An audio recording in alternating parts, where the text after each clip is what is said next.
শুকর যিনি পবিত্র ইয়মে আশুরায় জুমার নামাজ আদায়ের লক্ষ্যে পৃথিবীর শ্রেষ্ঠতম জায়গা আল্লাহর ঘর মসজিদে আসার ও বসার, তার দরবারে মস্তক অবনত হয়ে সাজদা করবার সুযোগটুকু এনায়েত করলেন। কালিমাতুশ শুকর আদায় করে পড়ে নিচ্ছে আলহামদুলিল্লাহ। এক তো আজ জুমার দিন, অন্যদিকে এটি আবার আশুরার দিন। আশুরা এটি এত বারাকাতপূর্ণ যে এই আশুরার দিনে এক নয় দু নয়, প্রায় ৩১৩টির মতো ঘটনা ঘটে গেছে। ৩১৩ ঘটনা ঘটে গেছে এই আশুরার দিনে। তবে সবচেয়ে হৃদয় বিদারক,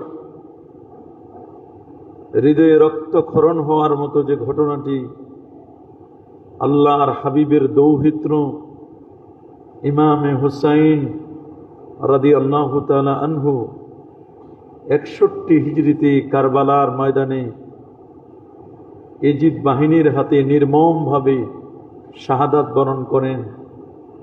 তিনি একাই শুধু শাহাদাত বরণ করেছেন ব্যাপারটি তা নয়, বরং নবী পরিবারের আহলে বাইতের প্রায় আরো ৭০ জন শাহাদাত বরণ করেছেন।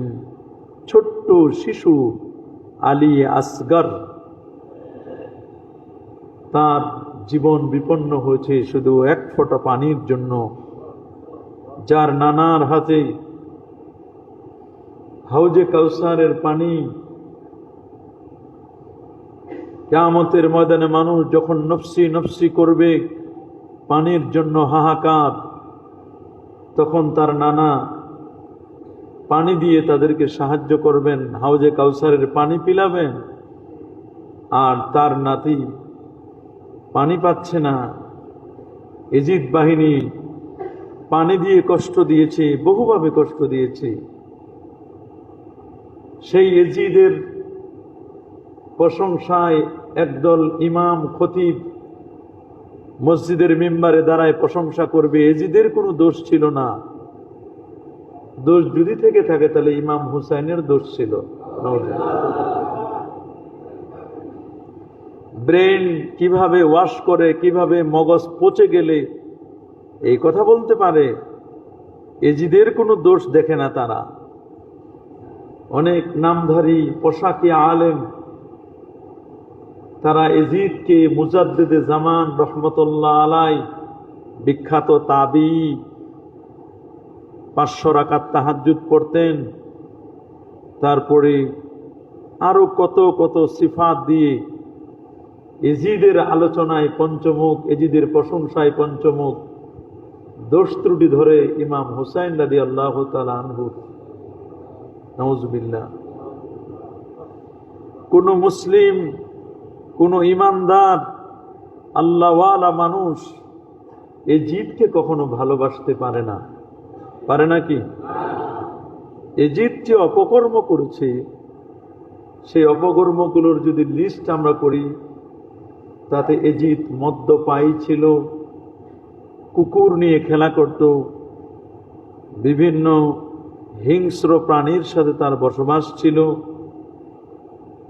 সবচেয়ে বড় কঠিন হলো আল্লাহর ঘর খানে কাবায় আগুন লাগিয়ে দিয়েছিল। কাবা শরীফের যে লোকটি আগুন দিতে পারে, মেনজানিক দিয়ে কাবাকে ধ্বংস করার পায়তারা করেছিল, যে কারণে কাবা শরীফের গিলাফের কিছু অংশ পুড়ে গিয়েছিল। আল্লাহর ঘরে যে আগুন দিতে পারে,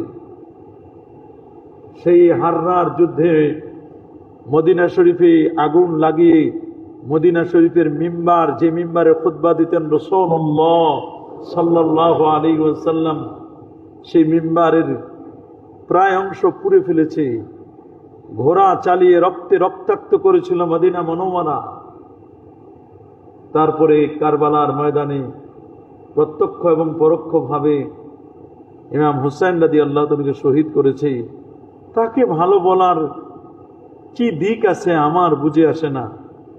এরা কারা যারা এজিদকে ভালোবাসতে চায়?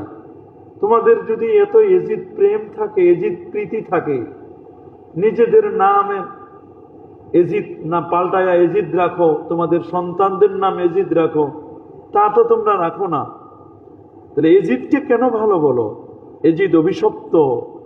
এজিদকে কেউ বেঈমানও মনে করেন, কেউ ফাসেক মনে করেন, কিন্তু ভালো বলার তো কোনো সুযোগ নাই। কি বলেন, এজিদকে কি ভালো বলার কোনো সুযোগ আছে? আমরা কখনো এজিদকে ভালো বলতে পারবো না। দ্বিতীয়ত, এই যে আশুরা, ইসলামের প্রাথমিক যুগে প্যারা নবী রসুল করিম সাল্লাল্লাহু আলাইহি ওয়াসাল্লাম তিনি বলেছেন যে রমজান কারিমের রোজা ফরজ হওয়ার আগে আশুরার রোজা ফরজ ছিল। রমজানের রোজা ফরজ হওয়ার আগে আশুরার রোজা কি ছিল? আফজালুস সিয়াম বাদা রমাদান শাহরুল্লাহিল মুহাররম। আশুরার রোজা, এটা মুহররমের যে রোজাটা, এটা ফরজ বিধান ছিল। যখন আল্লাহ তাআলা রমজান কারিমের রোজা ফরজ করলেন, আশুরার রোজাটা সুন্নাহ হয়ে গেল। আশা করছি আপনারা বৃহস্পতিবারে রোজা রেখেছেন, আজকেও রোজা রেখেছেন। যারা বৃহস্পতিবারে রাখতে পারেন নাই, আজকে রেখেছেন, আগামীকালকেও রাখবেন। একটা রোজা রাখা যায় না, মাকরু বলা হয়েছে। দুটো রোজা ইহুদি খ্রিস্টানদের সাথে একটু অমিল রাখতে হবে। কি রাখতে হবে? হাদিসের মধ্যে আসছে, কানা ইয়াউম আশুরা তাসুমু কুরাইশ ফিল জাহিলিয়া। জাহিলি যুগে কুরাইশরা এরা রোজা পালন করতো আশুরার দিনে। ওয়া কানা রাসূলুল্লাহ সাল্লাল্লাহু আলাইহি ওয়াসাল্লাম ইয়াসুমুহু, নবীজিও রোজা রাখতেন। ফালাম্মা কাদিমাল মদিনা সামাহু ওয়া আমারা বিসিয়ামিহি। আল্লাহ নবী যখন মদিনা মনোয়ারায় গেলেন, তিনি নিজে রোজা রাখলেন এবং রোজা রাখার জন্য তাগিদ দিলেন সাহাবাদেরকে। ফালাম্মা ফুরিদা রমাদান, রমজান কারিমে রোজা যখন ফরজ হলো, তারাকা ইয়াউমা আশুরা, আশুরার রোজা নবী তখন ছেড়ে দিলেন। ফামান শাআ সামাহু ওয়া মান শাআ তারাকা, যার মন চায় সেজন্য আশুরা রোজা রাখে, আর যার মন চায় সেজন্য আশুরা রোজা ছেড়েও দিতে পারে। তার মানে এটা এখন আর অব্লিগেটরি, ফরজ না, এটা এখন সুন্নাহ। আবার আরেকটি হাদিসে আসছে, রাসূল করিম সাল্লাল্লাহু আলাইহি ওয়াসাল্লাম বলেন, ইন কুনতা সাইমান বাদা শাহরে রমাদান, তুমি যদি রমজান কারিমের পরে তুমি রোজা রাখতে চাও, ফাসুমিল মুহররম, তুমি মুহররমের রোজা রাখো। ফা ইন্না শাহরাল্লাহি আযজা ওয়া জাল্লা ফীহি ইয়াউমুন, মুহররমের 10 তারিখ আশুরা, এই দিন রোজা রাখাটা এত বারাকাতপূর্ণ, এই দিনটি এত ফজিলতপূর্ণ। ফীহি ইয়াউমুন তাবাল্লাহু আযজা ওয়া জাল্লা আলা কওম, এই দিনে আল্লাহ তাআলা একটি সম্প্রদায়ের তাওবাকে আল্লাহ কবুল করেছেন। ওয়া ইয়াতুবু ফীহা আলা কওম, আরেকটি সম্প্রদায়ের তাওবাকে আল্লাহ কবুল করবেন। এক দলের তওবা আল্লাহ কবুল করেছেন, আর আমরা যদি এই দিনে তওবা করি, জামে তিরমিজির হাদিস সাক্ষী, 741 নম্বর হাদিস, আল্লাহ আমাদেরকে তওবা করবেন, আল্লাহ আমাদেরকেও মাফ করে দিবেন। আমাদের কিন্তু আজকের দিনটা তাওবার দিন। বলেন না, আজকের দিনটা কিসের দিন? তাওবার দিন। আজকে আমাদের একটু তাওবা করা দরকার। আউলিয়া কেরাম, বুজুর্গানে দিন এদিনে তাওবা করতেন, এদিনে তারা অনেক ভালো ভালো কাজ করতেন, দান সাদাকা করতেন। এক সময় আমরা দেখেছি আমাদের ছোটকালে মুরব্বীরা 1 বছর পর্যন্ত মোরগ পালন করত। এটা আশুরায় জবাই করত, খুব ভালো উন্নত মানের খাবার দাবারের আয়োজন করত। দেখলাম হাদিসে আসে, মান ওয়াসা আলা আয়ালি ফি ইয়াউমে আশুরা, যে ব্যক্তি আশুরার দিনে তার পরিবার পরিজনদের উপর সুন্দর খাবার দাবারের আয়োজন করবে, তার মানে রোজা বাদ দিয়ে নয়, রোজা রেখে ইফতার এবং ইফতার পরবর্তী আশুরার দিনে খাবার দাবারের আয়োজন করবে। ওয়াসা আল্লাহু তাবারাকা ওয়া তাআলা ফি সাইর সানা, ওই একদিনের বরকতে আল্লাহ তাআলা বাকি একটি বছরে আল্লাহ তার ভালো রিজিকের বন্দোবস্ত করবেন।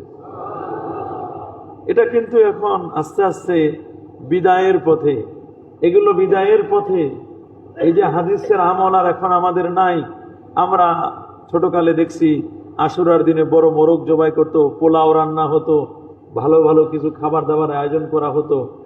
এই কৃষ্টি কালচারটা ছিল। আগের মুরব্বীরা হাদিস অনুযায়ী আমল করার চেষ্টা করত। আর এখন হাদিস খালি সহি আর জাল লইয়া সহি হাদিস করতে করতে করতে করতে করতে সব আমল বরবাদ করে দিচ্ছে। আমলগুলো রাখতেছে না। ওইগুলো যখন উঠাই দিছে তখন এই ভণ্ডগুলো সুযোগ পাই গেছে, ওরে ওগুলো তো নাই, তাহলে এখন কি করা যায়? তাজিয়া বানাও। কি বানাও? তাজিয়া বানাও। ইমাম হুসাইন রাদিয়াল্লাহু তাআলা আনহুর নকল কবর বানায়। নাউজুবিল্লাহ বলেন। নকল কবর বানায়।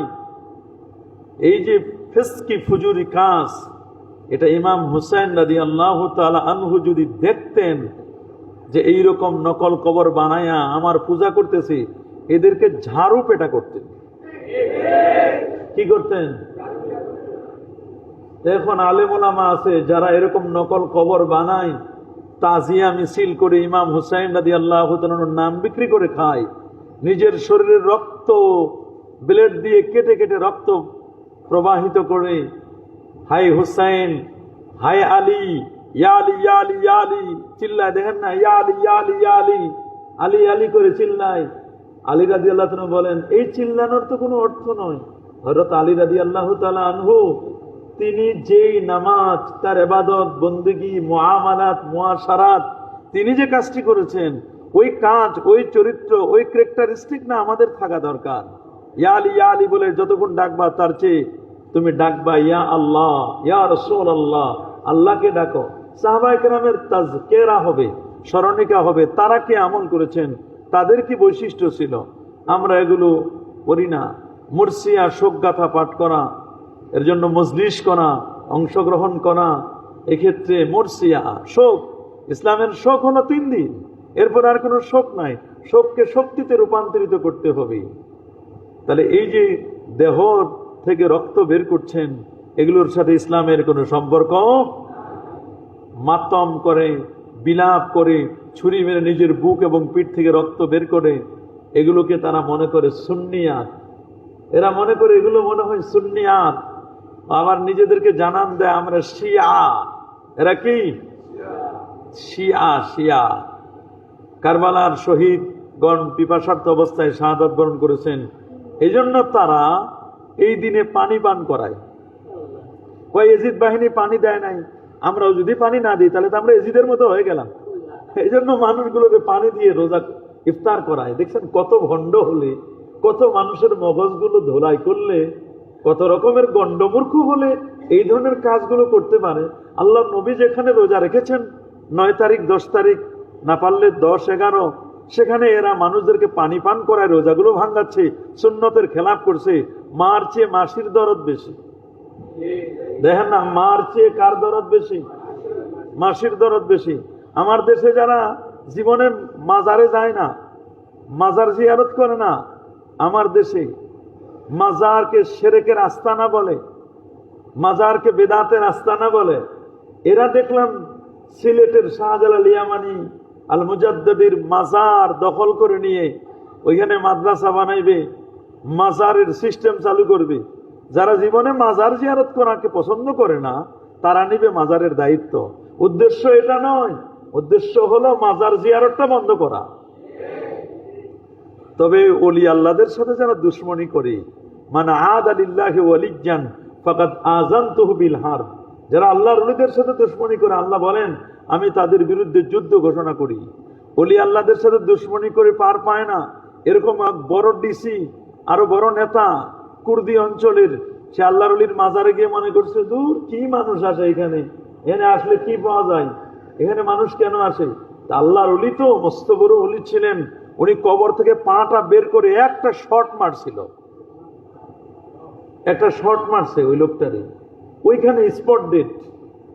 ওলি আল্লাহদের সাথে দুশ্মনী করছে, পরে উনি যে পাটা বের করছে কবর থেকে, ওই পার ভিতরে ঢুকে নাই, ওই পা ওই অবস্থায় আছে। 700 বছর হয়ে গেল, ওই পা এখনো আগে যেমন ছিল ওই রকমই আছে। প্রতি সপ্তাহে সপ্তাহে নখ বড় হয়, নখ কেটে দেওয়া লাগে। কুর্দি রহমতুল্লাহ আলাইকা, আল্লাহু আকবার।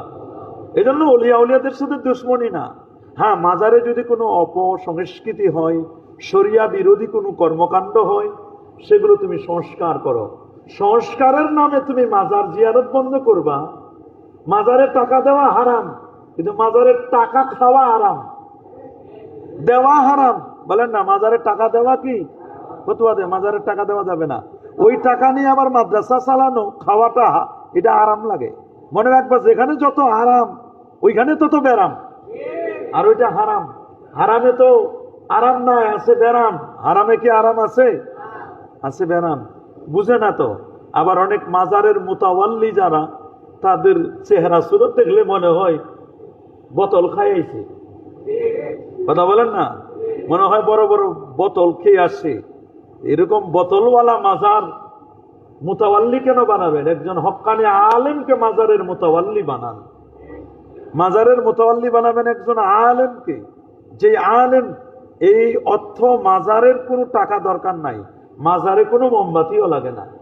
যদি আল্লাহর ওলি উনি হক হন, ওনার ওই নেক আমলের দ্বারা কবরে এমনি আলো জ্বলবে।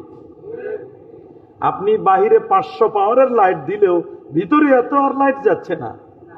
আর আপনি যে টাকা দিবেন মাজারওয়ালাকে, ওই টাকা তো কবরে চলবে না। কবরের রাজনীতি তো আলাদা, কবরের সংস্কৃতি তো আলাদা। এখন কবরেও যদি রাজনীতি ঢুকান, তাহলে তো বড় বিপদ। ওই দেশে তো টাকা চলবে না। টাকা যার দরকার তারে টাকা দেয় না।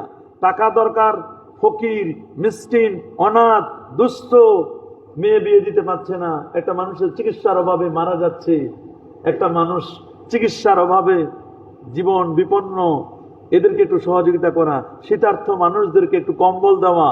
এটা না করে আমরা মাজারে চাদর চড়াই। চাদর যার দরকার তারে চাদর দেয় না। যার মশারি দরকার, মশার কামড়ে ডেঙ্গু হয়, যার মশারি দরকার তারে মশারি দেয় না, মশারি দিচ্ছি আমরা মাজারে। দেখেন আমাদের মগজগুলো কিভাবে নষ্ট করছে মানুষ। যেখানে মশারি দরকার না, হ্যাঁ মাজারে কি দরকার? মাজারে দরকার একটা হেফজখানা, মাজারের পাশে দরকার একটা ভালো মাদ্রাসা, এতিমখানা, লিল্লাহ বোর্ডিং, যেখানে এতিমরা থাকবে সবসময় কোরআন মাজিদ তেলাওয়াত করবে, কোরআন হাদিস পড়বে, কোনো বেদাত বেসরা কাজ হবে না।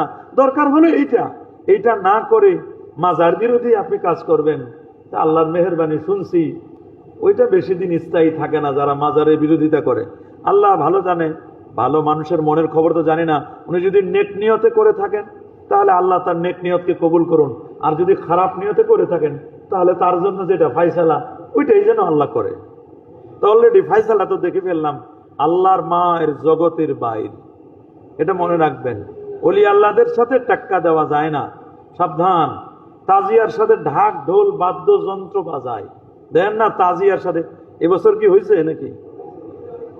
হ্যাঁ, হয়ে গেছে। ও আচ্ছা, আসরের পরে। যাই হোক, এটা তো মোহাম্মদপুর হলো, এটা তো বিশাল স্পট, সব টেলিভিশনগুলোতে কাভার করে। আর ওই যে হোসনে দালান, এইদিকে হোসনে দালানে আমার এক আত্মীয় আছে, আমার জীবনে একবার যাওয়া হয়েছিল, মানে ভাগ্যক্রমে হয়তো বা একদিন আগে বা পরে আমি সেখানে গেছিলাম, তখন দেখাই দিল যে এটা হলো এই। দেখলাম একদিন আগের অবস্থায়, তাহলে যেই দিন কারবালা মানে আশুরা, সেদিন জানে কি হবে। আমি চিন্তা করে দেখলাম খুব নিরাপত্তা ওইখানে। মানুষগুলো দেখেন, এগুলো যারা করছে তারা কিন্তু নিজেদেরকে মুসলমান দাবি করে, ঠিক না? একই মসজিদে নামাজ পড়ে, একই রাস্তায় আমরা চলি, একই ঢাকায় আমরা বসবাস করি, কিন্তু তাদের আকীদাগুলো, মাথাগুলো এমন ধোলাই করছে। আহারে, এরাও নিজেদেরকে মুসলমান দাবি করে, অবাক লাগে আমাদের কাছে। যাই হোক, শিয়াদেরকে আমরা কখনো মুসলমান বলি না। বলেন, শিয়াদেরকে কি মুসলমান বলি? আমরা এদেরকে মুসলমান মনে করি না। কারণ শিয়া হচ্ছে তারা যারা 3 খলিফাকে কাফের ফতোয়া দেন। হযরত আবু বকর রাদিয়াল্লাহু তাআলাকে কাফের বলেন, হযরত ওমর ফারুককে কাফের বলেন, উসমান জুন্নুরাইনকে কাফের বলেন। এই 3 খলিফাকে যারা কাফের বলেন, এরা হলো শিয়া। আলী রাদিয়াল্লাহু তাআলার ব্যাপারে বলে যে জিবরাইল ভুল করছে, ওহির যোগ্য ছিল আলী, এটা আলীর কাছে না নিয়ে এসে মুহাম্মদের কাছে নিয়ে গেছে। নাউজুবিল্লাহ। আচ্ছা, এই কথা যারা বলে, আম্মাজান আয়েশার ব্যাপারে বাজে মন্তব্য করে, কন্ট্যাক্ট ম্যারেজ মানে সাময়িক বিবাহ, 3 দিনের জন্য 2 দিনের জন্য, দেখেন না মুতা বিবাহ নিয়ে সংসদেও আলোচনা হয়। সংসদে আলোচনা হয়েছে না? তো এই মুতা বিবাহ, এটা শিয়াদের মতে এই বিবাহ না করে যদি কেউ মরে তাহলে তার জন্য জান্নাত হারাম। আর আমাদের নবী আহলে সুন্নাহর আকীদা হলো শিয়া আকীদা একটা আহলে সুন্নাহ জামাতের আকীদা, মুতা বিবাহ কিয়ামত পর্যন্ত হারাম। মুতা বিবাহ কিয়ামত পর্যন্ত কি?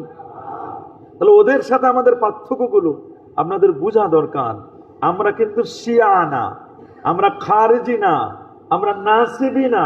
আমাদের পরিচয় আমরা আহলুস সুন্নাহ ওয়াল জামাআহ। আবার আহলে সুন্নাহ ওয়াল জামাত খালি ব্যানারে হলে হবে না, নামে হলে হবে না, আপনার আকীদায় লাগবে আহলে সুন্নাহ ওয়াল জামাআহ। এটা আপনাদের মনে রাখতে হবে। আপনি মাজারে গিয়ে সেজদা দিবেন আর বলবেন আমি আহলে সুন্নাহ ওয়াল জামাত, আপনি তো মাজার পূজারি হয়ে গেলেন। মাজারে আপনি সেজদা করলেন, আপনি আহলে সুন্নাহ ওয়াল জামাত না। আপনি নাম আছে আপনার আহলে সুন্নাহ, অনেকেই তো নাম আছে, নাম নজর আলী, চোখে দেখে না, আছে না? নাম হিম্মত আলী, উঠতে পারে না, 40 জনে ধরে উঠাই দেয়।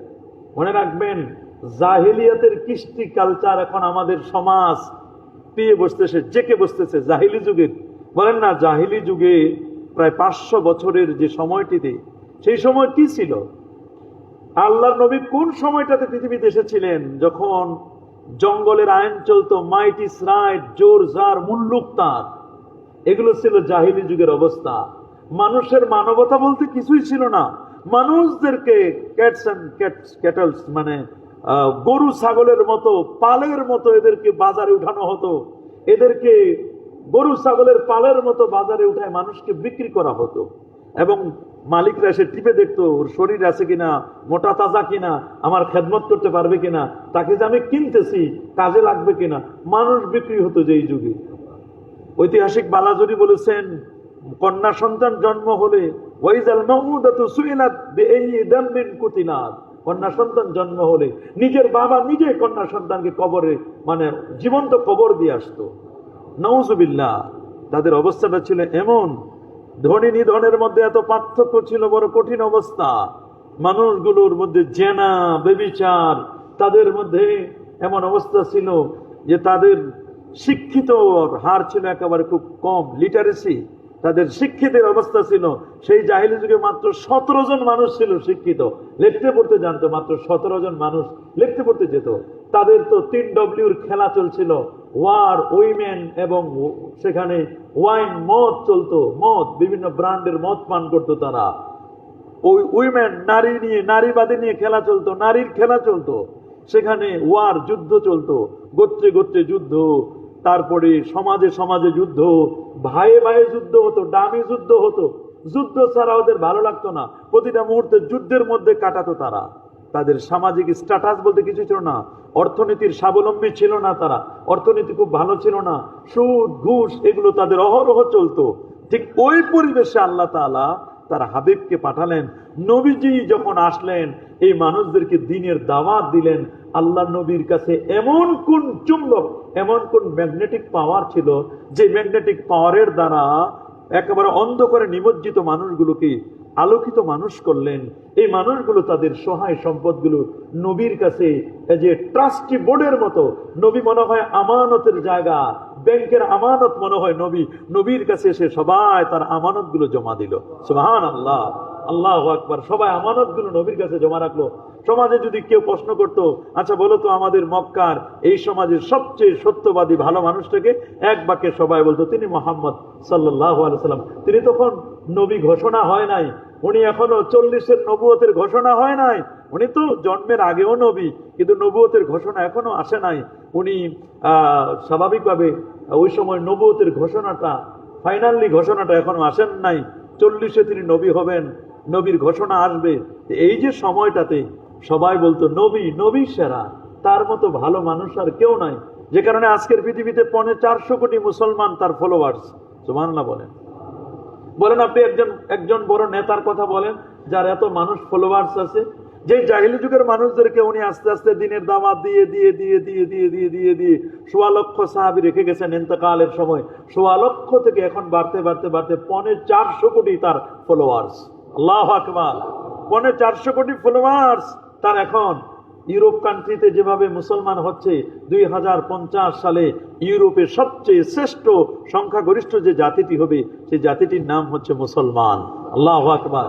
ইহুদি বলেন, খ্রিস্টান বলেন, অন্য যত ধর্মাবলম্বী আছে, তারা পর্যন্ত মোহাম্মদ রাসূলুল্লাহ সাল্লাল্লাহু আলাইহি ওয়াসাল্লামের আদর্শ তারা কিন্তু বাস্তবায়ন করার জন্য চেষ্টা করতেছেন।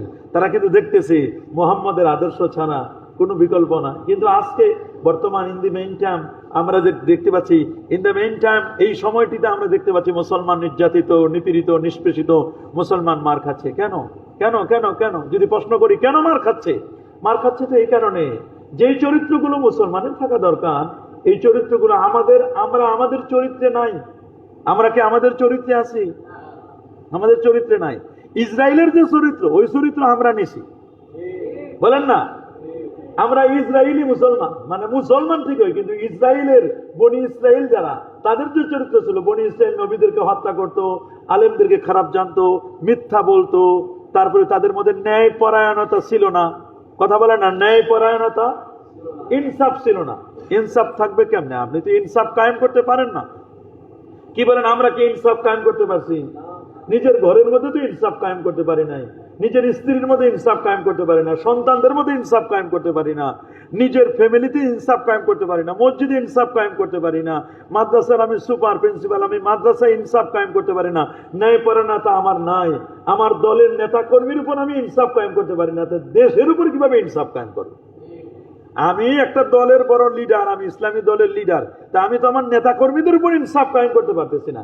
যেই লোকটা নিজের নেতা কর্মীদের উপর ইনসাফ কায়েম করতে পারে না, আপনারা বলেন তো সেই লোকটা দেশের দায়িত্ব দিলে সেটা কি দেশের ইনসাফ কায়েম করতে পারবে? এই জন্য বুঝতে হবে, একজন আলেম সমাজের মধ্যে জিজ্ঞেস করবেন এই সমাজের সেরা মানুষকে। আচ্ছা আপনারা বলেন তো, যদি আলেম থাকে, মানুষ কি বলবে এই আলেম সেরা? বলবে না। আমার কথা যা জিজ্ঞেস করেন, আমি যে এলাকায় থাকি, যে বলেন তো এই এলাকার সবচেয়ে সেরা মানুষকে, বলবে না, আমার কথাও বলবে না। কেননা আমি ওই চরিত্রটা নিতে পারি নাই।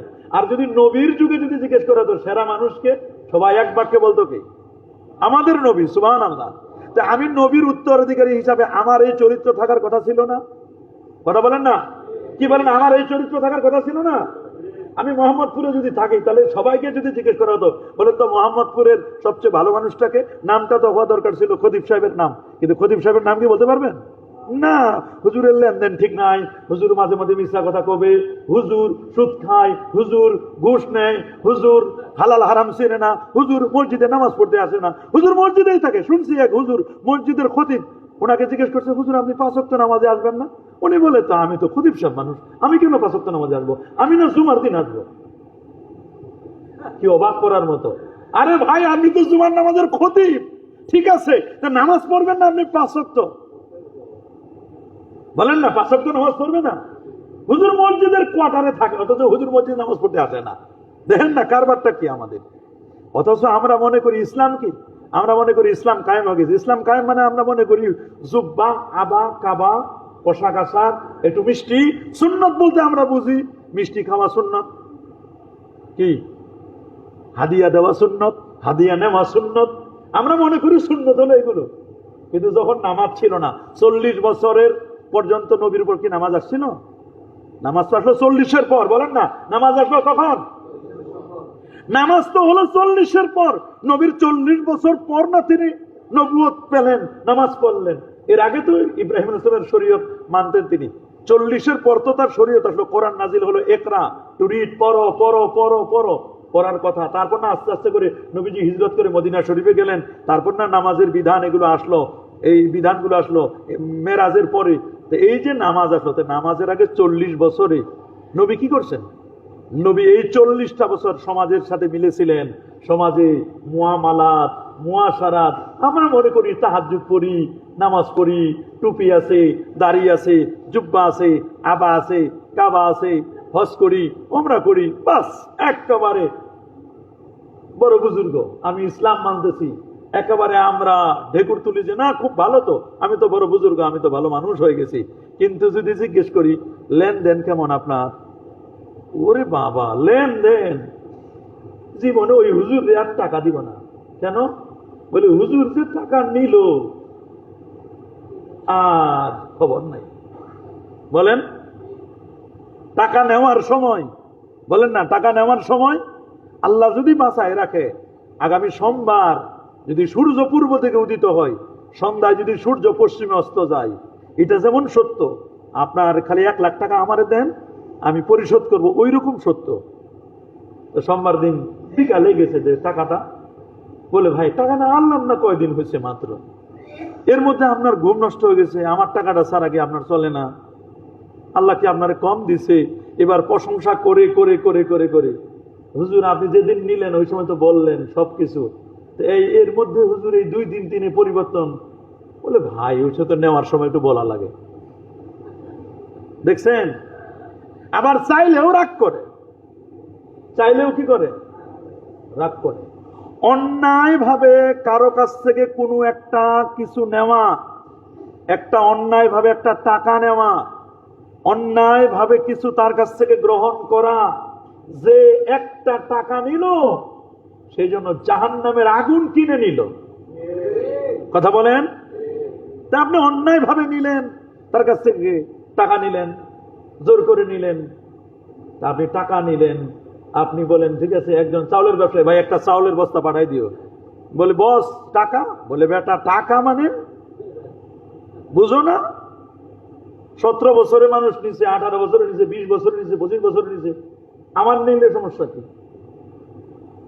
তুমি তো সবাইরে দিছো, আমারেও দাও, 1 বস্তা চাউল পাঠাই দিও, ভালো মানের চাউল। টাকার কথা আর হুঁশ নাই। 5 লিটার তৈল পাঠাই দিও। তুমি তৈল পাঠাই নিলা, এটা আরেকজনের অধিকার না?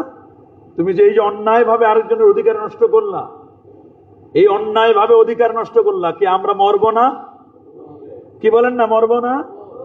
জুলুম আমার আল্লাহ দেখেন, আল্লাহ বলছেন হারামতু যুলমা আলাইয়া, আমি আমার উপর জুলুম করা হারাম করে দিয়েছি। আল্লাহ বান্দাদের প্রতি জুলুম করবে না। আপনি চিন্তা করতে পারেন নবীর মুআমালাত কেমন ছিল, নবীর মুআশারাত কেমন ছিল? এই চরিত্র না একজন আলেমের হওয়া দরকার। আমার মধ্যে কি এই চরিত্র আছে? কথা বলে না। আমি আলেম মানুষ, আমার মধ্যে কি ওই চরিত্র আছে? শিখি অংশ তো এই চরিত্র নাই, তা আমার মধ্যেই নাই, তা আপনাদের মধ্যে তো আরো পরের কথা।